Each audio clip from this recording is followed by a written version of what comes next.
उपस्थित होने के लिए मैं व्यक्तिगत तौर पर और जन स्वराज की ओर से आपका धन्यवाद कर रहा हूं। जैसा कि आप देख रहे हैं, पिछले 2-2.5 वर्ष से जन स्वराज अभियान के तहत जो प्रयास हम लोगों ने शुरू किया है, बिहार में एक नए विकल्प की परिकल्पना को लेकर जो आगे बढ़े हैं, उसको पिछले 2 अक्टूबर को एक राजनीतिक दल का स्वरूप दिया गया है। ये बताया गया था कि दल बनाकर या दल बनाने से पहले पूरे बिहार में मैं पदयात्रा करूंगा। दुर्भाग्यवश अभी 2 बरस पैदल चलने के बाद भी मैं अभी सीमांचल नहीं पहुंच पाया हूं, लेकिन इससे पहले मैं कटिहार एक बार आया था, आज दूसरी बार कटिहार आ रहा हूं। तो सबसे पहले मैं चाहूंगा कि जो यहाँ पर हमारे साथी हैं, जो दलगत स्वरूप का हिस्सा है, एक बार उनका परिचय करा दें।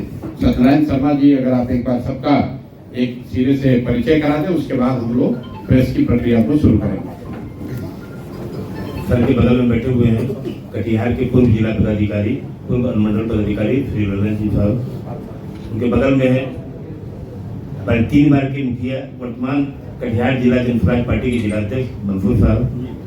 तो बगल में है कटिहार के जाने माने चिकित्सक डॉक्टर गाजी साहब, जो पिछले 2 वर्षों से जन स्वराज की एक स्तंभ बने हुए हैं कटिहार में। उनके बगल में है प्रभाकर कुमार प्रभार, जो कि हमारे जन स्वराज पार्टी के युवा नेता हैं, बहुत सक्रिय भी रहते हैं। इधर हम लोग के बगल में है डॉक्टर गौतम साहब, जो कि लंदन से आके कटिहार की जन स्वराज की सेवा करने के लिए बिहार आए हैं और कटिहार में काफी सक्रिय भी है। उनके बगल में है श्री सीमा पुर्वे जी, जो प्रदेश महिला जन स्वराज की महासचिव भी हैं और काफी सक्रिय रहती है। उधर हमारे युवा नेता हर्ष अग्रवाल जी हैं, जो बहुत कम दिन पहले ही पार्टी की कमान संभाले थे और आज उनका कार्य करने का तरीका और दमखम भी नजर आया कि बहुत अच्छा कार्य उन्होंने किया है, देखने में बहुत अच्छा लगा। तो सभी साथियों का मंच पर स्वागत है। आपका परिचय इसलिए भी कराया हम लोगों ने कि आप सभी साथियों में से पत्रकार बंधुओं को अगर कोई सवाल इनसे भी पूछना हो तो आप इनसे ही सवाल पूछे। सारे सवालों का जवाब मेरे पास हो ये जरूरी नहीं है। बहुत सारी ऐसी बात है जो ये लोग हमसे बेहतर उसका जवाब दे सकते हैं। तो प्रेस की प्रक्रिया को शुरू करने से पहले मैं आपको जन स्वराज के उद्देश्य को फिर से एक बार दोहरा देता हूँ। इस दल को बनाने के पीछे जो मंशा है, जो उद्देश्य है, वो ये है कि पिछले 30-35 साल से बिहार में राजनीतिक विकल्प न होने की वजह से जो लालू जी के डर से भाजपा को और भाजपा के डर से लालू जी को वोट देने की परंपरा चली आ रही है, उस राजनीतिक बंधुआ मजदूरी से लोगों को निकालने के लिए बिहार में भी शिक्षा, पलायन, विकास की राजनीति की शुरुआत करने के लिए लोगों के सामने एक बेहतर और ईमानदार विकल्प देने के नियत से जो प्रयास 2-2.5 वर्ष पहले शुरू किया गया, अब उसका दलगत स्वरूप है।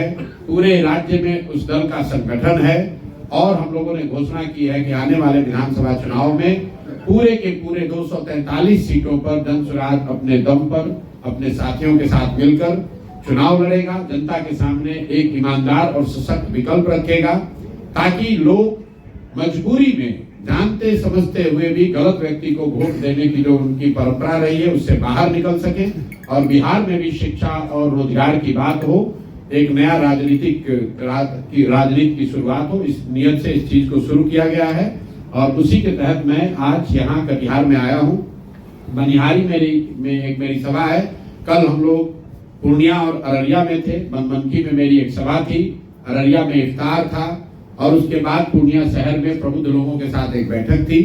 आज मैं यहाँ अभी प्रेस करूंगा और इसके बाद हम लोग मनिहारी में एक जनसभा करेंगे और आने वाले कुछ समय में मैं अपना लंबा समय, कम से कम 2 हफ्ते या 1 महीना सीमांचल के 4-5 जिलों में जन स्वराज को मजबूत करने के लिए अपना पूरा समय लगाऊंगा। उसी की प्रक्रिया, उसी की तैयारी के तहत मैं यहाँ पर आया हूँ। अब आपके जो सवाल हैं उन सवालों का स्वागत है। बहुत बहुत धन्यवाद। देश के महत्वपूर्ण रणनीतिकार माने जाते हैं आप, आपकी प्रसिद्धि रही है। कई राजनीतिक पार्टियों को आपने जिताने का काम किया, सरकार बनाने का काम किया। अब जबकि जन स्वराज बिहार विधानसभा 2025 में दमखम के साथ मैदान में है, अगर आपकी पार्टी को बहुमत मिलता है तो आप यूपीए गठबंधन में जाएंगे या एनडीए गठबंधन में जाएंगे? भाई, जब हमको बहुमत मिलेगा तो हम किसी गठबंधन में क्यों जाएंगे? शायद आप ये पूछना चाह रहे हैं कि अगर बहुमत नहीं मिला तो कहाँ जाएंगे? तो बहुमत नहीं मिला तो हम लोग विपक्ष में बैठेंगे। हम लोग सवाल ही नहीं है, न चुनाव से पहले न चुनाव के बाद, न 2025 में न 2029 में, जब तक इस दल के कर्ता धर्ता के तौर पर मेरी भूमिका है तब तक किसी भी तरह का कोई गठजोड़, कोई गठबंधन नहीं हो सकता है। जिस ईमानदारी और शुद्धता की बात कहकर इस प्रयास को हमने शुरू किया है, वो उस प्रयास के ईमानदारी और शुद्धता में कभी कोई कॉम्प्रोमाइज हो नहीं सकता है। और ये बात आप समझिए कि जन स्वराज बनाकर राजनीति करने की जो हम लोग की मंशा है, इसका उद्देश्य एमएलए बनना नहीं है। हम लोग जितने लोग यहाँ जुड़े हुए हैं जन स्वराज में, बहुत सारे लोग वो सिर्फ इसलिए नहीं जुड़े हैं कि जन स्वराज में आ जाएं और एमएलए बन जाएं, मंत्री बन जाएं। इसमें बहुतेरे लोग ऐसे हैं जिन्होंने जीवन में बहुत कुछ हासिल किया है। जो मंत्री और विधायक हासिल कर सकते हैं उससे बहुत ज्यादा जीवन में हासिल भगवान की दया से किया हुआ है।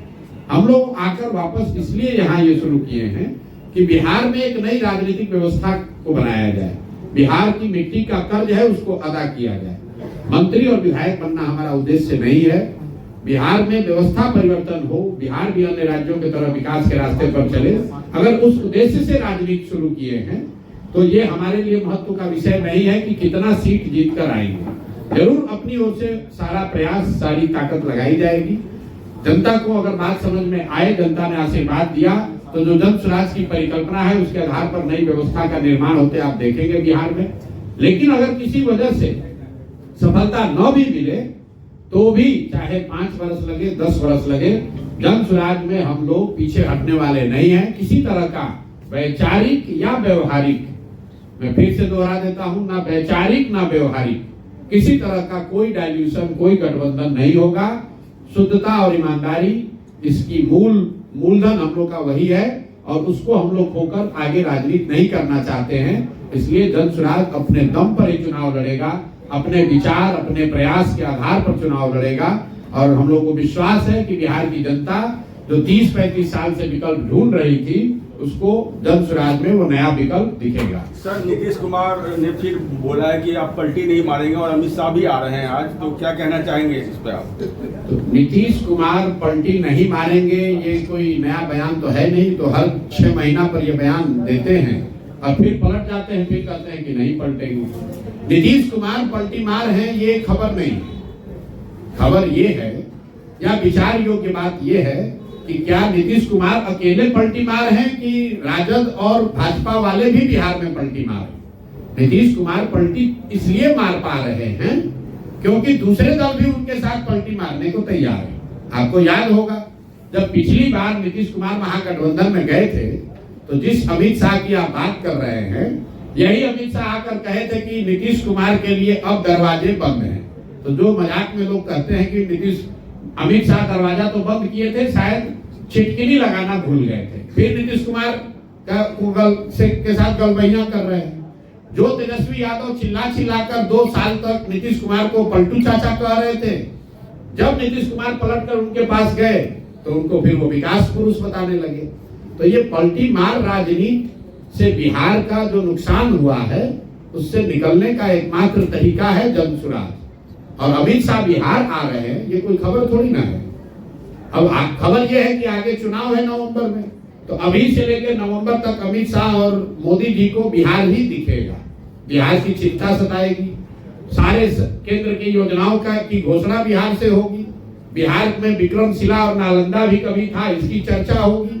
बिहार के गौरवशाली इतिहास की चर्चा लोग करेंगे, लेकिन ये नहीं बताएंगे कि पिछले 14-15 साल में दिल्ली में रहते हुए आपने बिहार के लोगों के पढ़ाई के लिए, रोजगार के लिए क्या किया। ये नहीं बताएंगे कि सूरत में, गुजरात में जो 5 लाख बच्चे बिहार के मजदूरी कर रहे हैं वो कब आकर बिहार में अपने लिए रोजी रोजगार ढूंढ पाएंगे। तो ये कोई नई बात नहीं है।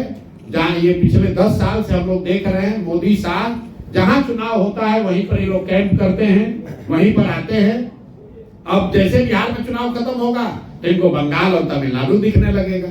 फिर चुनाव खत्म होने के बाद मोदी जी नहीं दिखेंगे, लेकिन अभी चुनाव है तो मोदी जी और साहब उनको यही दिखना है, बिहार ही आना, इसमें नहीं बात क्या है।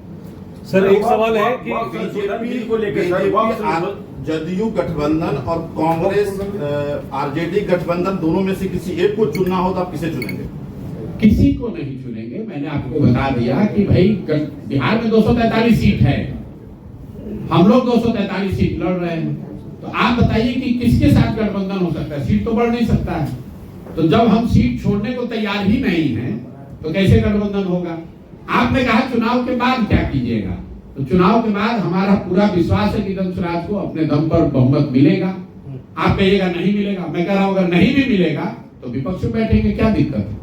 हमें हड़बड़ी नहीं है, हमें कोई घबराहट नहीं है, तो आपको क्यों घबराहट है? हम 2-2.5 बरस से पैदल चल रहे हैं, लोग आकर यही कहते हैं कि भैया आपसे बहुत उम्मीद है, आप पर भरोसा है। अगर उस भरोसे उस उम्मीद को हम तोड़ देंगे तो जन स्वराज के पास, प्रशांत किशोर के पास बचेगा क्या? सर आपके बारे में लोग कहा जाता है कि जन स्वराज को बहुत फंडिंग होती है, बहुत सारी बातें राजनीतिक पार्टियों ने उठाया, तो अगर फंडिंग हो रही है तो वो फंडिंग के बारे में थोड़ा पारदर्शिता उस पर बताएं।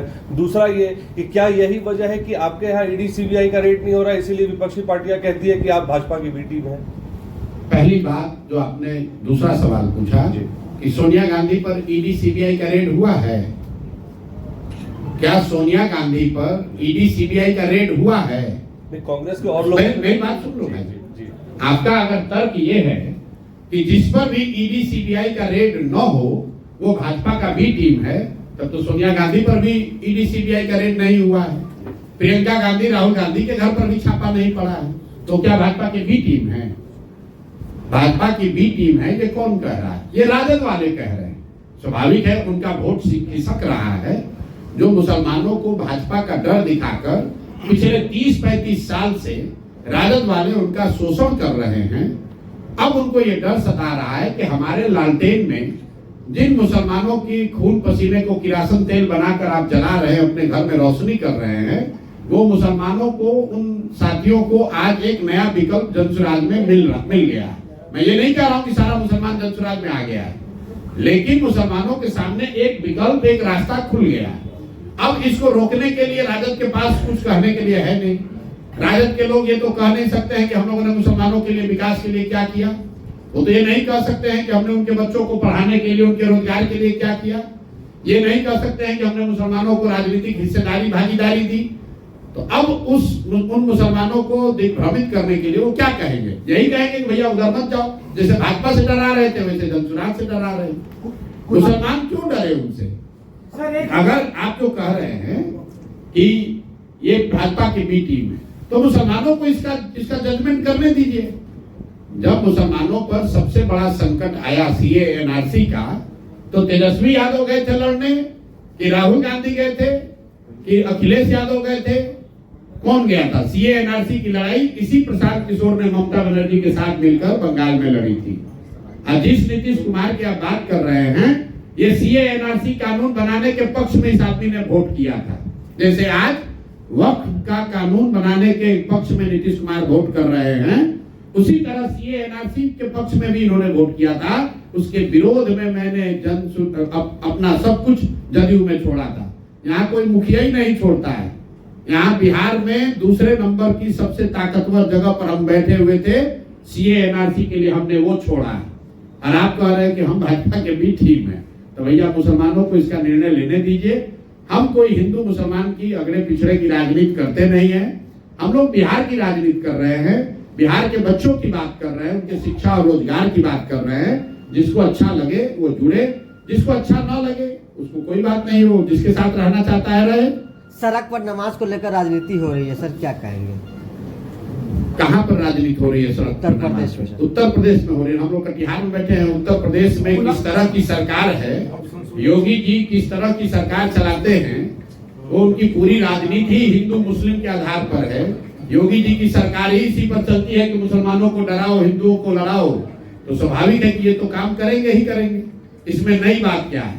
लेकिन उत्तर प्रदेश और बिहार में फर्क है, और यहाँ पर ये चीज कभी स्वीकार्य नहीं हो सकती है। यहाँ पर लंबे समय से हिंदू मुसलमान साथ में रहते आए हैं, और मैं नहीं समझता हूं कि यूपी की तरह बिहार में पोलराइजेशन धर्म के आधार पर किया जा सकता है। यहाँ सिर्फ धर्म के नाम पर कुछ लोग मुसलमानों को डरा सकते हैं, लेकिन यहाँ पर हिंदू मुस्लिम पोलराइजेशन यहाँ के इतिहास में, यहाँ की जमीन में अभी तक नहीं रहा है। और हम लोग की कामना है, ऐसी इच्छा है कि आगे भी न रहे, बिहार बिहार बना रहे, यूपी न बने। कटिहार खासकर दूध नगरी रहा है और मखाना उत्पादक क्षेत्र रहा है। भक्त संशोधन बिल पर सीमांचल के इलाके में है और भक्त संशोधन बिल को लेकर बड़ी चर्चा, आप किस तरह से? बिल्कुल वक्फ को लेकर दो बातें हम लोगों ने कही। पहला तो जनसुराज बिल्कुल इसके खिलाफ है। क्यों खिलाफ है ये समझिए। वक्फ का कानून ठीक है, खराब है, वो अलग बात है। हम लोग इसलिए खिलाफ हैं कि हम लोग का ऐसा मानना है कि जब देश बनाते समय समाज के जिन वर्गों के साथ जो वादे किए गए, वो आपके हमारे पुरखों ने वो वादे किए हैं। इस देश के फाउंडिंग फादर्स ने वो वादे किए।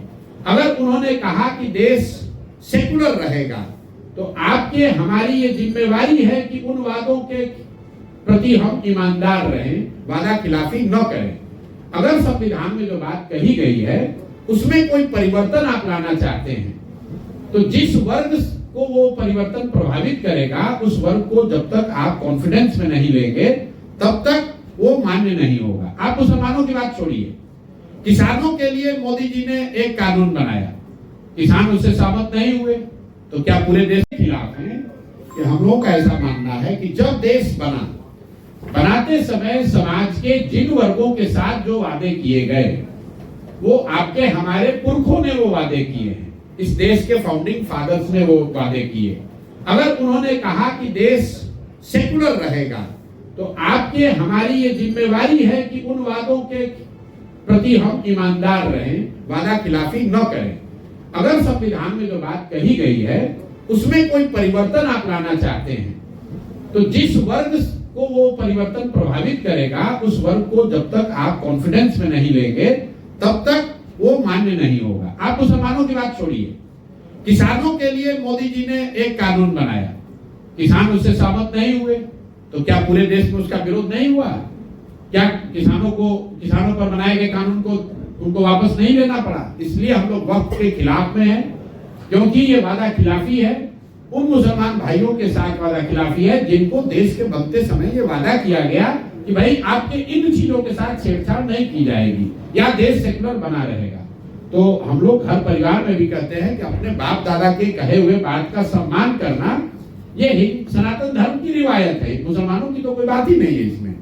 और जो कानून बन रहा है, भाजपा वाले तो दोषी है ही, ये तो हिंदू मुसलमान करते ही है, मुसलमानों को डराने का प्रयास करते हैं। लेकिन इसका बड़ा दोष नीतीश कुमार के सर पर भी है, क्योंकि आज अगर नीतीश कुमार वक्फ के पक्ष में न खड़े हो, उसके लिए वोट न करें, तो ये कानून नहीं बन सकता है। क्योंकि दिल्ली की सरकार उनकी मेजॉरिटी नहीं है, इनके सांसद जो बिहार से जीत कर गए हैं, अगर ये लोग वक्फ के पक्ष में वोट न दें तो किसी भी हालत में कानून नहीं बन सकता है। इसलिए नीतीश कुमार जी से, उनके दल के लोगों से मेरा आग्रह है कि अभी से भी जगिए। अगर आप जेपी और लोहिया की बात करते हैं, गांधी का चित्र लगाकर राजनीति करने का दावा करते हैं, तो गांधी के बताए हुए मार्ग पर चलिए, गलत बात मत कीजिए, वादा खिलाफी मत कीजिए। भाजपा को भले मुसलमानों ने न बनाया हो, लेकिन नीतीश कुमार को मुसलमानों ने बनाया है। जहां पर आज नीतीश कुमार बैठे हुए हैं, 2015 में जब इनकी बुरी तरह हार हो गई थी, मेरी मदद से चुनाव लड़ रहे थे, तब अगर मुसलमानों ने, बिहार के मुसलमानों ने नीतीश कुमार के पक्ष में, महागठबंधन के पक्ष में वोट नहीं किया होता, तो आज नीतीश कुमार कहीं नहीं रहते। तो जिन मुसलमानों ने आपके लिए लाठी खाई, लाइन में लगे, आपको मुख्यमंत्री बनाया, भाजपा के खिलाफ लड़ाई में आपकी मदद की, उनके खिलाफ इस तरह का कानून बनने में आप सहयोग न करें, ऐसा मेरा आपसे आग्रह है। और सारे जो मुस्लिम साथी आज जदयू से जुड़े हुए हैं, उनसे मैं कहूंगा कि आप लोग अभी से भी मुख्यमंत्री को लिख कर दीजिए कि वो वक्फ के पक्ष में मतदान न करें, और अगर वो करेंगे तो सारे मुस्लिम साथियों को जदयू छोड़ देना चाहिए, ताकि नीतीश कुमार को भी सबक मिले कि अगर वो वादा खिलाफी करेंगे, पीठ में छुरा घोंपेंगे, तो उस समाज का कोई आदमी उनके साथ खड़ा नहीं होगा, चाहे वो मुसलमान हो या बिहार का युवा हो। आप अगर वादा खिलाफी करते हैं तो लोकतंत्र में हम लोग के पास यही अधिकार है कि हम लोग आपका साथ छोड़ दें, आपका साथ न दें, आपको वोट न दें, आपके साथ खड़े न हो।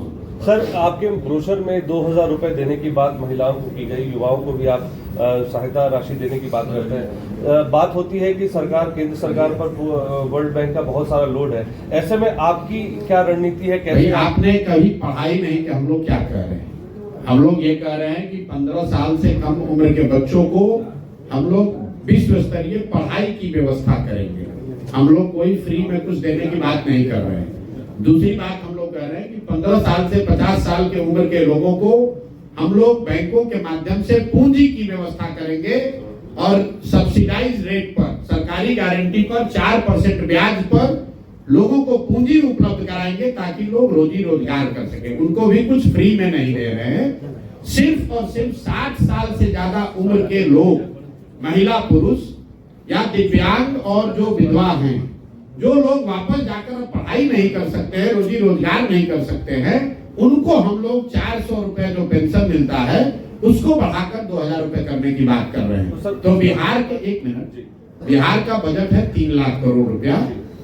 अगर उसमें से 60 वर्ष से ज्यादा उम्र के महिला पुरुष को 2000 रुपया महीना दिया जाए तो वो करीब करीब 3% राशि होती है।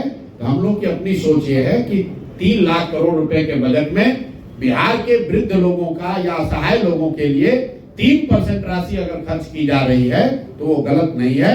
बाकी हम लोग फ्री में सब कुछ दे देंगे, इसके खिलाफ हैं। ये राजद नहीं है। राजद वालों ने कहा कि हम 2500 रुपया दे देंगे। आप लोग सब पत्रकार हैं, आपके पास मोबाइल फोन है, मोबाइल फोन में कैलकुलेटर है, जरा आप जोड़िए। बिहार में 6 करोड़ महिलाएं रहती हैं। अगर आप हर महिला को 2500 रुपया महीना देंगे तो साल भर में करीब करीब 1,55,000 करोड़ रुपया खर्च आएगा। बिहार का योजना बजट है 1 लाख करोड़ और उसमें आप 1.5 लाख करोड़ रुपया दे दीजिएगा, महिलाओं को कहां से पैसा आएगा? तो ये तो सामने से बताया जा रहा है कि हम झूठ बोल रहे हैं, इसको मानने वाले नहीं है। जैसे उन्होंने वादा किया पिछली बार कि हम 10 लाख लोगों को नौकरी दे देंगे, उसी तरह कह रहे हैं हम सबको 2500 रुपया दे देंगे। ये तो जनता के सामने है। मूर्ख से मूर्ख व्यक्ति भी ये समझ सकता है कि झूठ बोला जा रहा है। देश में बिहार की बात छोड़िए, दिल्ली और गोवा को छोड़ दीजिएगा, 1-2 और छोटे राज्यों को, तो कोई राज्य ऐसा नहीं है जो अपने दम पर 2500 रुपया या 2000 रुपया समाज में हर व्यक्ति को, हर महिला या पुरुष को दे सके। ये संभव नहीं है। ये कोई अगर कह रहा है तो सिरे से आपको टोपी पहना रहा है, या वो खुद मूर्ख है या पूरे समाज को मूर्ख बनाने की कोशिश कर रहा है। सर, बिहार में शराबबंदी कानून लागू है। जनसुराज शराबबंदी कानून को कैसे देखती है? अगर आपकी सरकार बनती है तो उसमें संशोधन होगा या ये कानून जारी रहेगा? आपने कहा कि बिहार में शराबबंदी लागू है। मैं कह रहा हूं कि बिहार में शराबबंदी लागू नहीं है। बिहार में शराबबंदी का कानून लागू है। शराबबंदी का कानून जो है, इसने सिर्फ शराब की दुकानों को बंद किया है। शराबबंदी कहाँ है? शराब तो हर घर में बिक रही है। हम लोग कह रहे हैं, और इससे बिहार की गरीब जनता का 15 से 20 हजार करोड़ रुपया का नुकसान हो रहा है।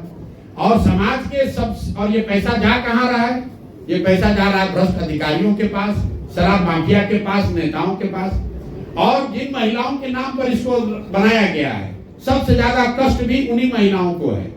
आज शराबबंदी कानून के तहत 1 लाख से ज्यादा गरीब, पिछड़े, वंचित, मुसलमान, दलित समाज के लोग जेलों में हैं।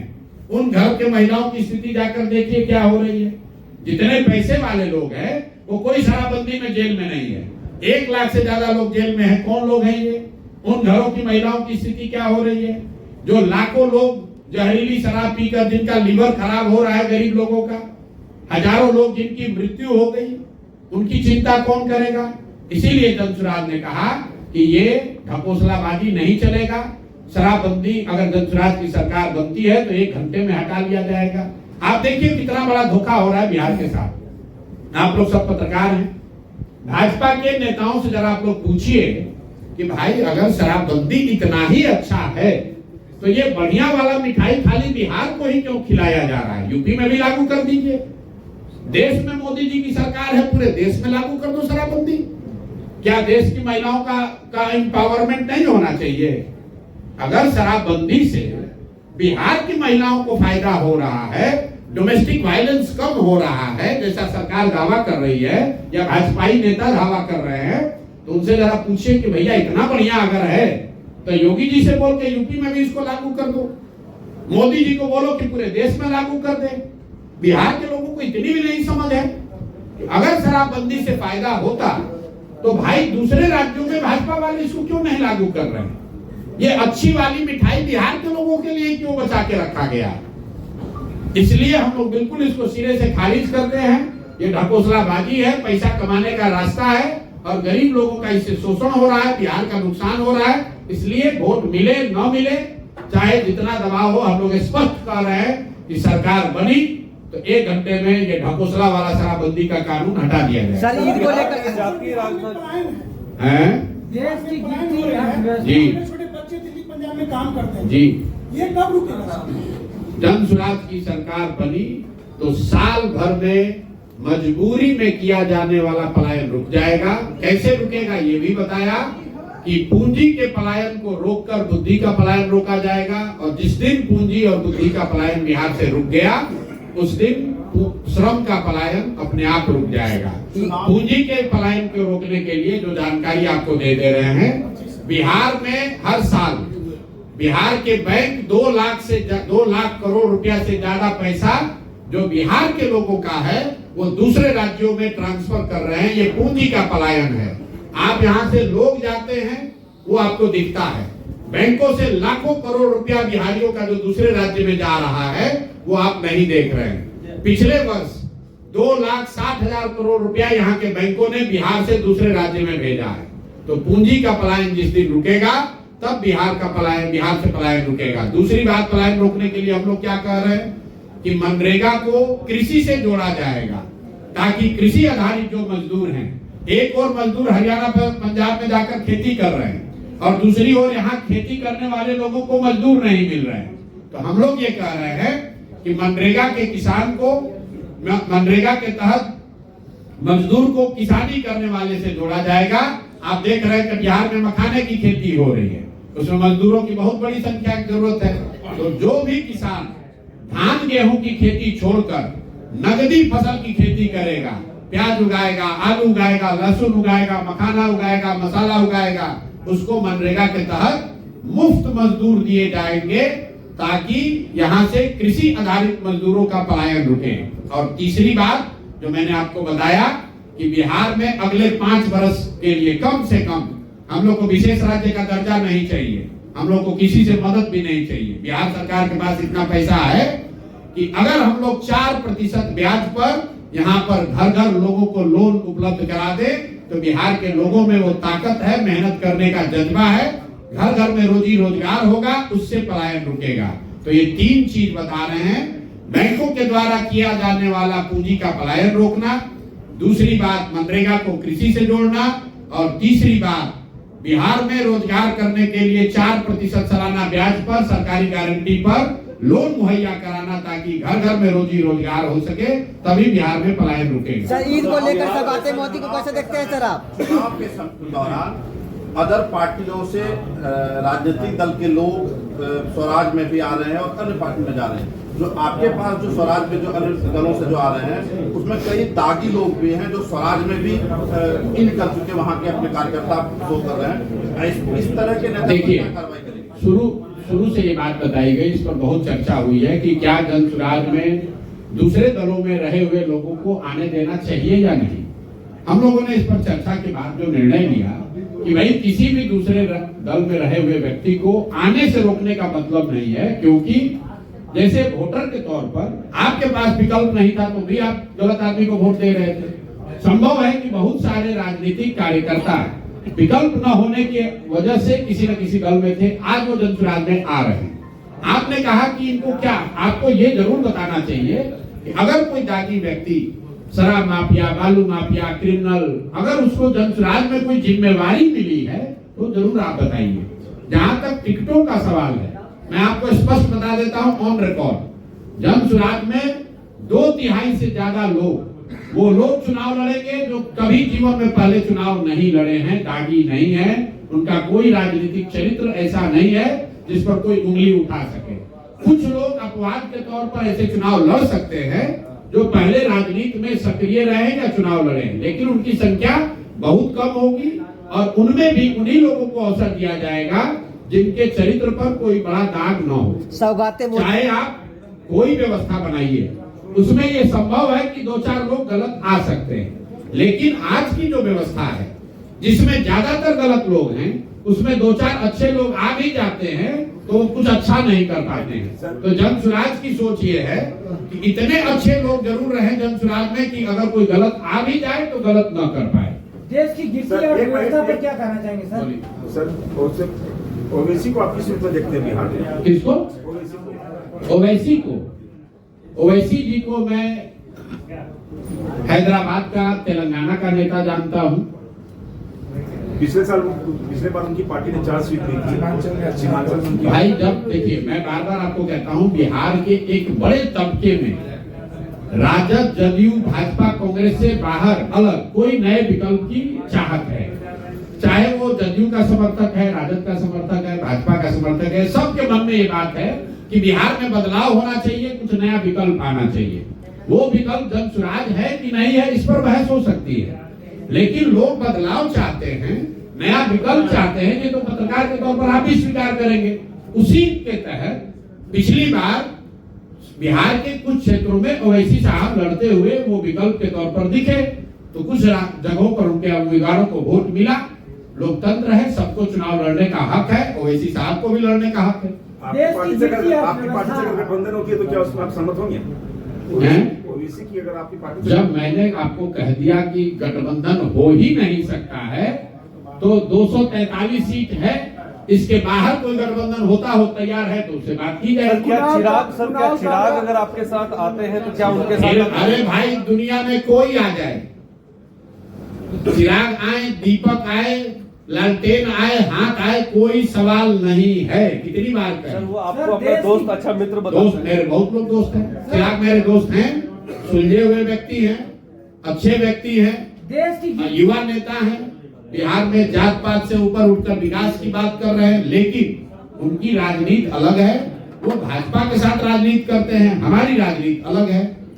कुणाल कामरा कंट्रोवर्सी पे आप कुछ बोलना चाहिएगा, जैसे महाराष्ट्र में जाके है? देखिए, कुणाल कामरा जो हैं वो भी मेरे दोस्त हैं और विदूषक हैं, स्टैंडिंग कॉमेडियन जिसको कहते हैं, स्टैंड अप कॉमेडियन जिसको आप कहते हैं। कुछ बात उन्होंने कही है जिसको लेकर कंट्रोवर्सी हुई है।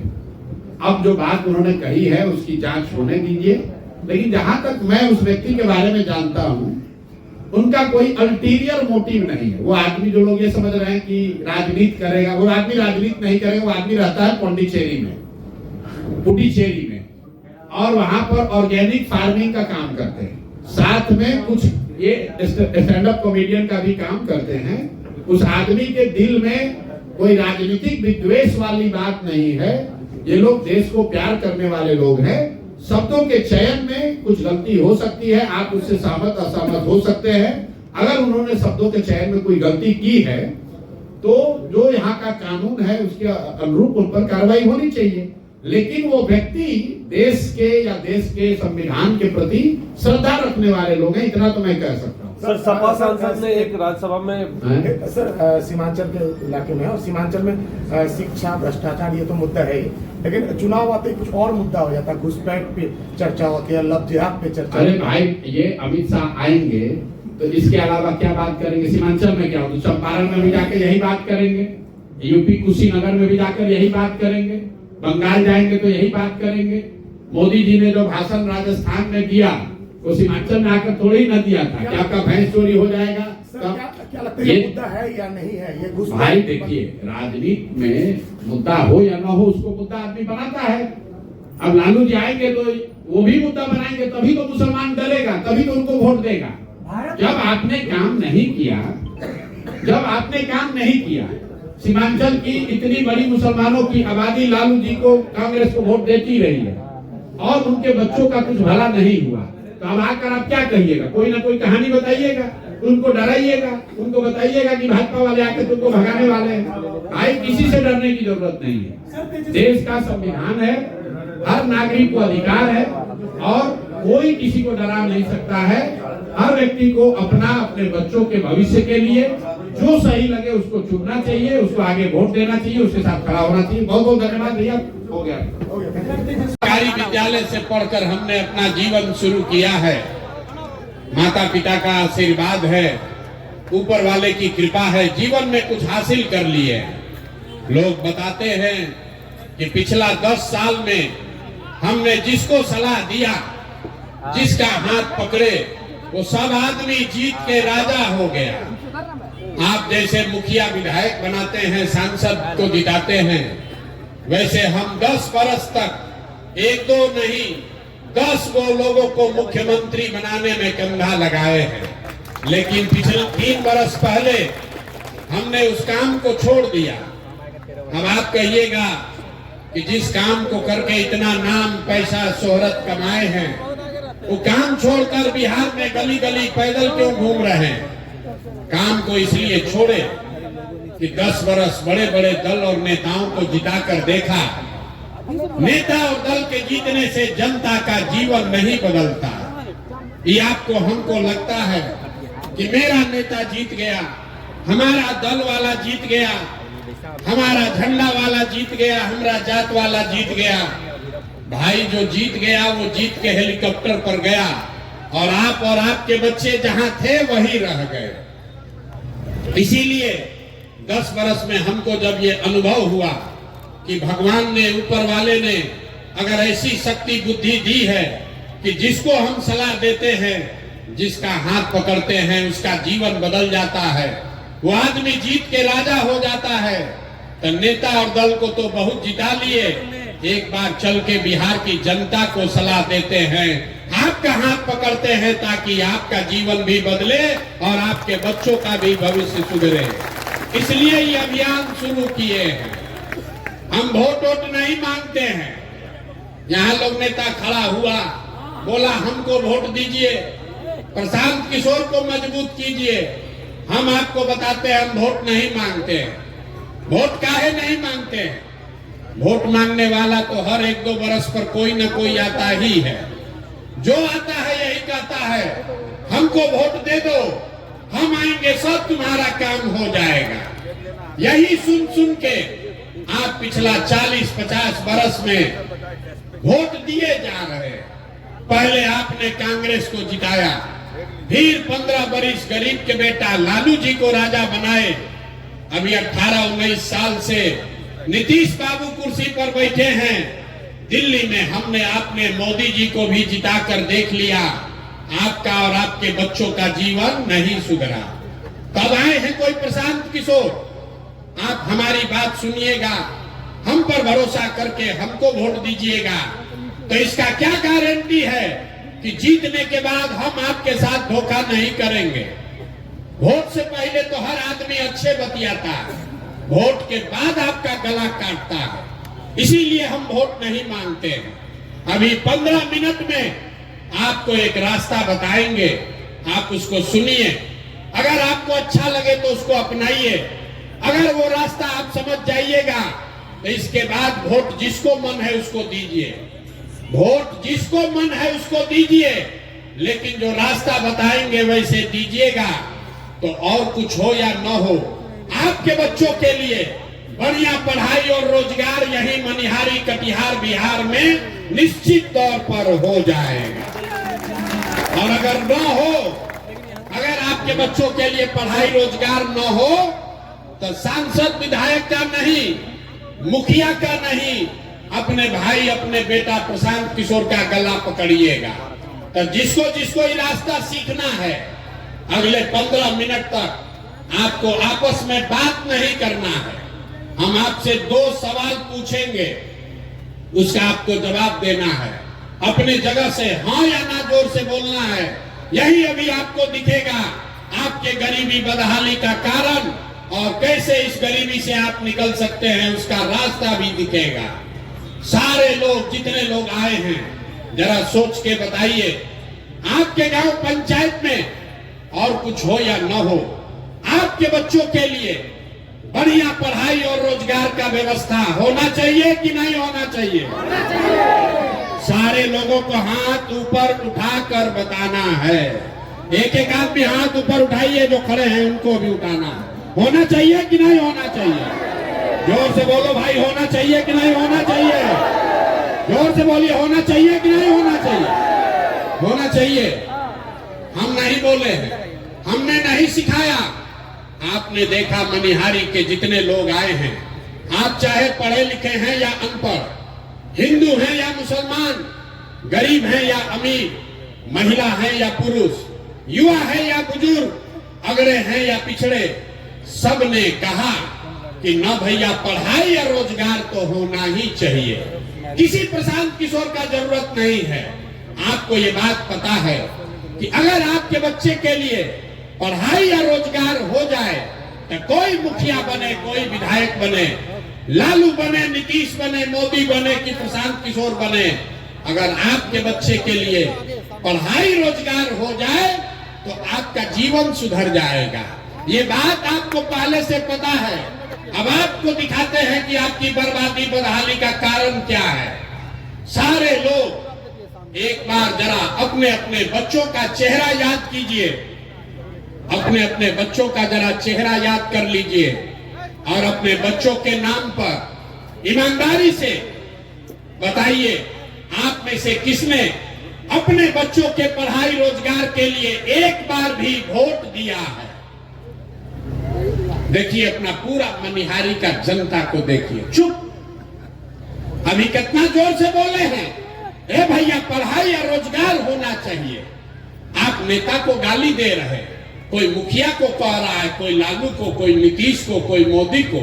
अरे भाई, आप तो अपने बच्चा के पढ़ाई रोजगार के लिए आज तक वोटे नहीं दिए, तो दूसरे को गाली काहे देते हो? अब कोई खड़ा होके कहेगा कि ए भैया बिहार में आज तक कोई पढ़ाई रोजगार के लिए वोट मांगने आया ही नहीं, इसका क्या गारंटी है कि पढ़ाई रोजगार के लिए वोट देंगे तो मिलेगा? यहाँ तो सब नेता चोर ही है। हम अभी आपको जादू दिखाएंगे कि आपके बच्चों को पढ़ाई रोजगार कैसे मिलेगा। वोट चाहे जिसको भी दीजिए, आपके बच्चों को पढ़ाई रोजगार कैसे मिलेगा, अभी आपको जादू के तरह यही दिखेगा। सब आदमी दूसरे सवाल का जवाब दीजिए, जरा सोच के बताइए, आज तक आपने जिन नेताओं को वोट दिया, उन नेताओं ने आपका और आपके बच्चों का काम किया है कि नहीं किया है? हाथ उठाकर सबको सोचकर बताना है, किया है कि नहीं किया है? एक एक आदमी को हाथ उठाना है, हाथों बांध के मत बैठो भैया, हाथ उठाकर बताओ किया है कि नहीं किया है? सोच कर बताइए जोर से, किया है कि नहीं किया है? किया है कि नहीं? जोर से बोलिए। नहीं किया है, नहीं किया है ना? हम नहीं सिखाए। आपने देखा वीडियो में रिकॉर्ड हुआ है, पीछे मत हटिएगा, अभी जादू दिखेगा। आपने कहा कि आज तक भैया जिस दल को नेता को वोट दिए, कोई हम लोग का काम ही नहीं किया। तब हम गिनवाना शुरू करते हैं। सही बात बोले तो हाँ बोलिएगा, गलत बोले तो ना बोलिएगा। बात खत्म होगा, यहीं पर दिखेगा कि पढ़ाई रोजगार कैसे मिलेगा। पूरे बिहार में, मनिहारी कटिहार में इस सभा में आए हुए बहुत सारे लोगों ने 5 किलो अनाज के लालच में मोदी जी को, भाजपा को वोट दिया है। तो बिहार में चाहे जितना चोरी भ्रष्टाचार है, 1 किलो चोरी करके 4 किलो अनाज यहाँ के गरीब को मिल रहा है कि नहीं मिल रहा है? अरे मुंह खोल के बोलो, मिल रहा है कि नहीं मिल रहा है? आपने, हमने वोट दिया हिंदू मुसलमान बनके, भाजपाइयों ने कहा सारा हिंदू एक हो जाइए, अयोध्या में राम मंदिर बनाना है। तो मनिहारी में फैक्ट्री नहीं लगा, आपके गांव में स्कूल अस्पताल नहीं बना, लेकिन आपके वोट से अयोध्या में रामलला का मंदिर बना है कि नहीं बना है? अरे बोलो भैया, बना है कि नहीं बना है? आपने, हमने, कई लोगों ने वोट दिया नीतीश कुमार को, कहा कि ना भैया हम लोग को बिजली चाहिए, सड़क चाहिए। तो नीतीश के राज में इसी बदहाल बिहार में बिजली का बिल 2000 आए चाहे 6000, घरे घरे बिजली आया है कि नहीं आया है? बिजली आया है कि नहीं आया है? दोबारा दोबारा हिलाएंगे नहीं, सवाल पूछ रहे हैं, हाँ या ना बोलिए, बिजली आया है कि नहीं आया है? आपने, हमने वोट दिया जाति के नाम पर अपने जात के नेता को। बिहार में आदमी कहता है जिए चाहे मर जाएं, अपना जाते वाले को वोट देंगे। तो आपके जात के नेता ने आपके बच्चों के पढ़ाई रोजगार का बात नहीं किया, लेकिन जाति का चर्चा और जाति का जनगणना पूरा बिहार में हुआ है कि नहीं हुआ है? जाति का जनगणना हुआ है कि नहीं हुआ है? हमने वोट दिया मोदी जी का भाषण सुन के कि मोदी जी गुजरात में बड़ा विकास किए हैं, तो भैया गुजरात में तो मोदी विकास कर रहे हैं, पूरा देश का पैसा ले जाकर गुजरात के गांव-गांव में फैक्ट्री लगा रहे हैं और पूरा बिहार से, मनिहारी कटिहार से आपके हमारे बच्चे गुजरात में जाकर नौकरी मजदूरी कर रहे हैं कि नहीं कर रहे हैं? तो भैया कौना बात पर वोट दिए हो जो नहीं मिला? अभी तो आपने कहा अपने बच्चों के नाम पर कि ए भैया जीवन में आज तक पढ़ाई या रोजगार के लिए अपने बच्चों के लिए वोट नहीं दिए। यही बात बताने आए हैं। बोगे बबूल तो आम कहां से खाओगे? वोट दोगे 5 किलो अनाज के लिए तो अपने बच्चों के लिए रोजगार कहां से लाओगे? वोट दोगे हिंदू मुसलमान के लिए, मंदिर मस्जिद के लिए तो मनिहारी कटिहार में फैक्ट्री कहां से लगाओगे? वोट दोगे जाति के नाम पर तो आपके बच्चों के लिए पढ़ाई कहां से होगा? आपने वोट नीतीश को दिया कि लालू को, मोदी को दिया या कांग्रेस को? जिस बात के लिए वोट दिए वो आपको मिल रहा है। आपने अनाज के लिए वोट दिया, अनाज मिल रहा है। आपने मंदिर के लिए वोट दिया, मंदिर बना है। आपने बिजली के लिए वोट दिया, बिजली आया है। आपने गुजरात के विकास के लिए वोट दिया, गुजरात में विकास हो रहा है। आपने अपने बच्चों के पढ़ाई रोजगार के लिए वोट नहीं दिया, इसलिए आपके बच्चे अनपढ़ और मजदूर बन गए। यही बात बताने के लिए आए। लोग सुनता है तो कहता है कि भैया ये तो आंखें खुल गया, लेकिन क्या करें? बिहार में तो विकल्प नहीं है। बिहार में तो दुइये को दल है, एगो मोदी जी का भाजपा, एगो लालू जी का ललटेन। नीतीश चचा का तो पता नहीं है कि कितना देर ललटेन पर लटकेंगे और कब उछल के कमल के फूल पर बैठ जाएंगे। तो भैया वोट हम लोग किसको दें?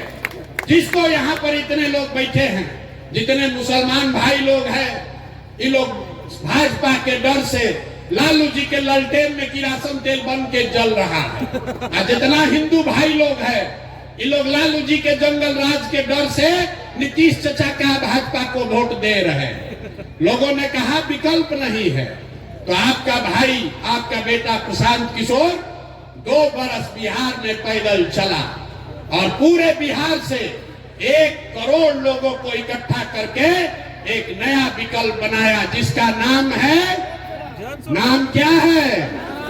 जोर से बताइए, नाम क्या है? जोर से बताओ भैया, नाम क्या है? जन सुराज। जन सुराज का मतलब क्या?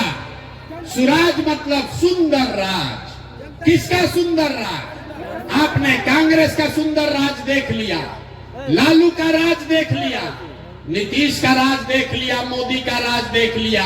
अब प्रशांत किशोर का राज देखिएगा, तब भी जीवन नहीं सुधरेगा। अब जीवन अगर सुधारना है तो लालू नीतीश मोदी का नहीं, प्रशांत किशोर का नहीं, जनता का सुंदर राज बिहार में कायम होना चाहिए। होना चाहिए कि नहीं होना चाहिए? जरा जोर से बताइए, जनता का राज कायम होना चाहिए कि नहीं होना चाहिए? होना चाहिए कि नहीं होना चाहिए? होना चाहिए। तो अभी आपको रास्ता दिखाएंगे कि जनता का राज कैसे कायम होगा। इसका 2 मंत्र है, सब आदमी को सीख कर जाना है। पहला मंत्र, जिन नेताओं ने आपके बच्चों को हक मारा है, जिन नेताओं ने आपके बच्चों को अनपढ़ मजदूर बनाया है, जिन नेताओं ने आपको लूटा है, वो आपके जाति का है या धर्म का, आपके विचारधारा का है कि दल का, उसको वोट नहीं देना है। नहीं देना है ना भाई? जरा हाथ उठाओ और बताओ, जिन नेताओं ने लूटा है उसको वोट देना है कि नहीं देना है? एक एक आदमी को हाथ उठाकर बताना है, जिन नेताओं ने बिहार में लूटा है उसको वोट देना है कि नहीं देना है? जोर से बोलिए, देना है कि नहीं देना है? आपके जात का है तो दीजिएगा कि नहीं दीजिएगा? ना जोर से बोलिए। जात का है तो दीजिएगा कि नहीं दीजिएगा? आपके धर्म का है तो उसको दीजिएगा कि नहीं दीजिएगा वोट? 2000 रुपया देगा तो दोगे कि नहीं दोगे? 2000 रुपया देगा तो वोट दीजिएगा कि नहीं दीजिएगा? 2000 रुपया देगा, मुर्गा भात खिलाएगा तो मुर्गा भात खाना है, पैसा लेना है। सुन लीजिए, अरे भाई पैसा अगर देगा 500, 1000, 2000 रुपया देगा तो पैसा लेना है। क्यों लेना है अभी बताते हैं। आप बताइए, राशन कार्ड बनाने में आपसे घूस लिया है कि नहीं लिया है? जोर से बोलो भाई, राशन कार्ड में घूस लिया है कि नहीं लिया है? जाति प्रमाण पत्र में घूस लिया है कि नहीं लिया है? जमीन के दाखिल खारिज में पैसा लिया है कि नहीं लिया है? घरे घर शराब बेचवा रहा है कि नहीं बेचवा रहा है? सही सही बोलिए, शराब बिक रहा है कि नहीं बिक रहा है? ये आपका पैसा 5 बरस लूटा है तो वोटवा के दिन आप ही का पैसा ला के 1000 रुपया देगा तो हम लोग लेंगे कि नहीं लेंगे? पैसा वापस लेना है। अब पैसा लेने के बाद क्या करना है? पैसा लेने के बाद क्या करना है? हम अभी रास्ता बताएंगे क्या करना है। पैसा ले लीजिए और उसके बाद वोट में, बूथ में जाकर एक बार जीवन में, एक ही सलाह मानिए, एक बार जीवन में वोट किसी नेता के लिए नहीं, किसी जात के लिए नहीं, हिंदू मुसलमान के लिए नहीं, 5 किलो अनाज के लिए नहीं, मंदिर मस्जिद के लिए नहीं। इस बार वोट अपने अपने बच्चों के लिए देना है, अपने बच्चों के पढ़ाई या रोजगार के लिए देना है। अपने बच्चों के लिए वोट देना है कि नहीं देना है? अपने बच्चों के लिए भी हाथ नहीं उठ रहा है, उठा कर बताइए, अपने बच्चों के लिए वोट देना है कि नहीं देना है? अपना बच्चा के लिए कि नेताजी के बच्चा के लिए? अपना बच्चा के लिए कि नेताजी के बच्चा के लिए? ना, देखिए बहुत आदमी उंगिया रहा है, बिहार का आदमी सुधरेगा नहीं। आपको, बिहार के लोगों को अपने बच्चों की चिंता नहीं है। 5 बरस आप बैठ के रोते हैं, ए भैया बड़ा भ्रष्टाचार है, ए भैया पढ़ाई नहीं है, डिग्री कॉलेज नहीं है, ए भैया रोजगार नहीं है, नाली गली नहीं है। और जब वोट आता है तो आप अपना कष्ट, अपने बच्चों का कष्ट भूल के नेताओं को देखकर वोट देते हैं। बच्चों की चिंता क्या होती है? अगर सीखना है तो एक बार लालू जी को देखिए। लालू जी को अपने बच्चे का चिंता है। लालू जी का लड़का 9वां पास नहीं किया, लेकिन लालू जी को चिंता है कि हमारा लड़का बिहार का राजा बने। हम ये बात कहते हैं तो कुछ लोग को लगता है कि हम लालू जी का शिकायत कर रहे हैं। नहीं, हम तो लालू जी का तारीफ कर रहे हैं। लालू जी इतने अच्छे बाप है, लड़का 9वां नहीं पास किया है, लेकिन चाहते हैं कि हमारा लड़का बिहार का राजा बने। और आप अपना दशा देखिए, आपका बच्चा मैट्रिक पास कर लिया, IAA BA कर लिया, उसको चपरासी का भी नौकरी नहीं मिला और आपको उसका कोई चिंता नहीं है। भैया जात का झंडा उठाकर घूम रहे हैं। हम गांव में चलते हैं, लोग कहता है भैया मोदी जी से देश का भला होगा। पूछते हैं क्या है तो कहता है मोदी जी का सीना 56 इंच का है, सब मियाँ जी लोग को डरवा देंगे, पाकिस्तान और चाइना को सबक सिखा देंगे। देखिए बिहार के लोगों का दुर्दशा। यहाँ मनिहारी में बैठ के आपको दिख रहा है कि मोदी जी का सीना 54 इंच का है कि 56 इंच का, लेकिन आपके अपने बच्चों का सीना खाए बगैर सिकुड़ा के 15 इंच हुआ है, ये आपको नहीं दिख रहा है। तो आपका बच्चा नहीं भोगेगा तो कौन भोगेगा? यही बताने आए हैं मेरे भाई। एक बार जीवन में नेताओं के लिए नहीं, जात के लिए नहीं, धर्म के लिए नहीं, एक बार वोट अपने बच्चों के लिए दीजिए, तभी आपका गरीबी खत्म होगा और तभी आपका राज बनेगा। सब लोग अपने अपने बच्चों के लिए वोट देने के लिए तैयार हैं कि नहीं है? जरा जोर से बोलिए, तैयार हो कि नहीं हो भैया? झूठ नहीं न बोल रहे हैं, जोर से बोलिए, देने के लिए तैयार है कि नहीं? तो नीतीश चाचा को हम लोग टाटा बाय बाय बोल दें। जोर से बोलिए, नीतीश चाचा को छुट्टी कर दिया जाए। होगी, सही में बोल लो भाई। नीतीश चचा को छुट्टी कर दिया जाए। नीतीश कुमार को रखना है कि हटाना है? क्या सुनाई नहीं दिया? रखना है कि हटाना है? अब मोदी जी आकर कहेंगे कि इनको नीतीश को देना है तो दीजिएगा कि नहीं दीजिएगा? ना, मोदी आकर कहेंगे तो दीजिएगा कि नहीं दीजिएगा? नहीं दीजिएगा ना। तो सोच के बताइए, लालू नीतीश मोदी का राज चाहिए कि जनता का राज चाहिए? लालू नीतीश मोदी का राज चाहिए कि जनता का राज चाहिए? तो अगर जनता का राज चाहिए तो दो संकल्प अपना जो लिए हैं याद रखिए। जिन नेताओं ने आपके बच्चों को लूटा है उसको वोट नहीं देना है, और अगली बार वोट किसी नेता को नहीं, जात को नहीं, धर्म को नहीं, अपने अपने बच्चों के पढ़ाई और रोजगार के लिए देना है। और लिख कर रखिए, अगर ये कीजिएगा, अगर ये कीजिएगा तो इस बार दिवाली, जब इस बार दिवाली मनाइएगा तो आपके गरीबी बदहाली का ये अंतिम दिवाली होगा। क्यों होगा अभी बताते हैं।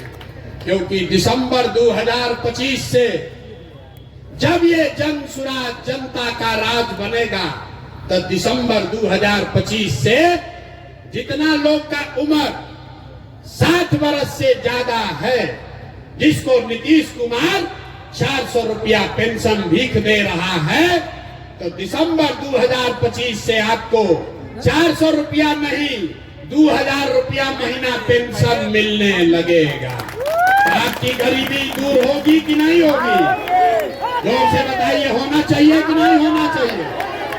ना जोर से बोलो, होना चाहिए कि नहीं? 400 की 2000, 400 की 2000। दूसरी बात, दिवाली के बाद छठ आएगा। छठ में आपके घर के बच्चे, आपके पति, आपका घर का सवांग वापस आएगा। तो इस बार अभी आज जाकर उसको फोन कर दीजिए।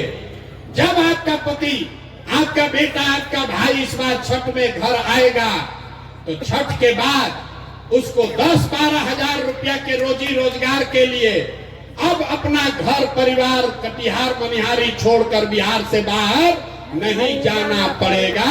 उसको 10-12 हजार का रोजी रोजगार का व्यवस्था यही बिहार में करके दिया जाएगा।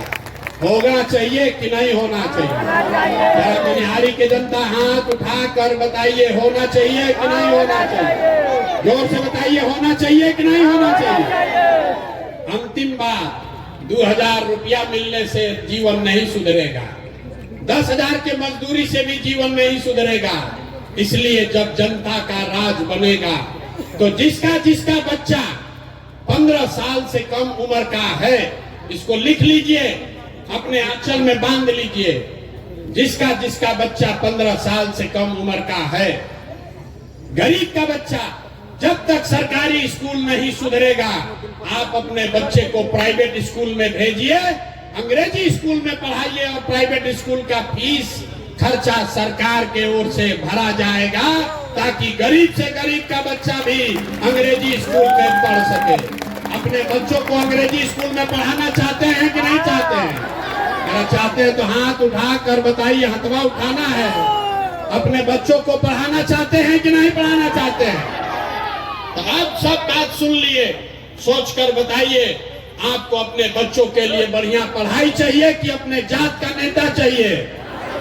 मनिहारी की जनता का पूरा आवाज सुनाई देना चाहिए। जात चाहिए कि पढ़ाई चाहिए? जोर से बोलो, पढ़ाई चाहिए कि जात चाहिए? 5 किलो अनाज चाहिए कि अपने बच्चों के लिए रोजगार चाहिए? रोजगार चाहिए कि 5 किलो अनाज चाहिए? लालू नीतीश मोदी का राज चाहिए कि जनता का राज चाहिए? तो अगर जनता का राज चाहिए तो इस बार अपने अपने बच्चों के लिए वोट देना है, यही मंत्र सिखा कर जा रहे हैं। और अगर सब लोग अपने अपने बच्चों के लिए वोट करेगा तो बिहार में आपके बच्चों के लिए पढ़ाई रोजगार निश्चित मिलेगा। ये आपको आश्वस्त करके जा रहे हैं। सारा बात सुनने के बाद आदमी कहता है, ये भाई इतना बढ़िया बढ़िया आदमी बतिया रहा है, अपने लिए क्या चाहता है? वोट तो मांगा ही नहीं। कुछ आदमी कहता है कि बिहार में प्रशांत किशोर मुख्यमंत्री बनने आया। आप हमको नहीं जानते, हम इतना छोटा सपना लेकर पैदा नहीं हुए। अरे मुख्यमंत्री और एमएलए मंत्री बनने नहीं आए हैं, एगो दुगो नहीं 10 गो मुख्यमंत्री बनाए हैं। ये इतना पसीना इसलिए बहा रहे हैं, बिहार में इसलिए आए हैं, ये अभियान इसलिए शुरू किए हैं कि ये सपना लेकर आए हैं कि एक ऐसा भी दिन आए जब हरियाणा, पंजाब से, महाराष्ट्र, गुजरात से लोग कटिहार में, बिहार में नौकरी मजदूरी करने आए, तब मानेंगे कि बिहार में विकास हुआ। होना चाहिए कि नहीं होना चाहिए? होना चाहिए कि नहीं होना चाहिए? अगर होना चाहिए तो जरा पूरी ताकत से आवाज लगाइए, जय बिहार। दुनियारी की जनता में इतने दम है, जय बिहार। बहुत लोग ना बोल रहे, सब